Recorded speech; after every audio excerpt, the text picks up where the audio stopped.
భూమికి ఆపరేషన్ జరిగిన రెండవ రోజు భూమిని చూడటానికి గగన్, శారద, పూర్ణి వీళ్ళు ముగ్గురు కూడా హాస్పిటల్కి వస్తారు. ఇక గగన్ లోపలికి రాకుండా అద్దం దగ్గర నిలబడి భూమిని చూస్తూ, మీరు వెళ్ళండి అమ్మా, నేను ఇక్కడే ఉంటాను అని చెప్పి అంటూ ఉంటే, అదేంటన్నయ్య ఈరోజు భూమి ఈ పరిస్థితిలో ఉంది, నీకోసమే కదా, నువ్వు లోపలికి రాకపోతే ఎలా అని చెప్పి అంటూ ఉంటుంది.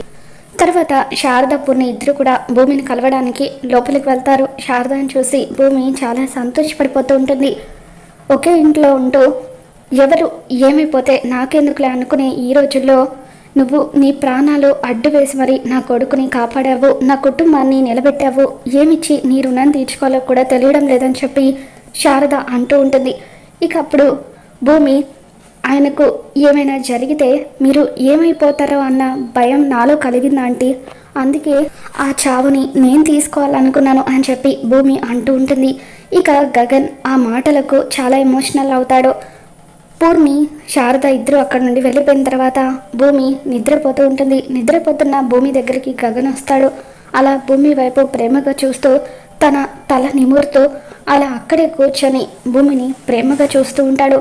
మొత్తానికి గగన్కి కూడా భూమి మీద ప్రేమ మొదలవుతుంది. రాబోతున్న ఎపిసోడ్ ఏం జరగబోతుందో మళ్ళీ మన ఛానల్లో తెలుసుకుందాం. మీకు ఈ వీడియో నచ్చినట్లయితే ఒక లైక్ చేయండి.